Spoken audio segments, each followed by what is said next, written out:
जितनी ही तारीफ करूं उतनी ही कम पड़ जाएगा, क्योंकि यह झारखंड है साहब। एक बार आते ही यहाँ आपका दिल लग जाएगा।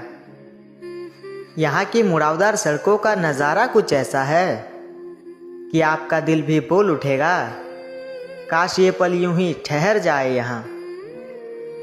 10 किलोमीटर दूर तक सुनाई देने वाले झरने और हरियाली से भरे मनोरम दृश्य की कमी नहीं है हमारे यहाँ।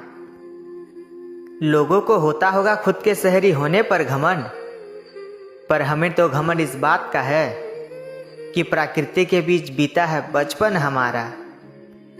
तो चलिए आपको भी दिखाते हैं हमारे उस झारखंड राज्य का नज़ारा। दिल के ही तो है चलो से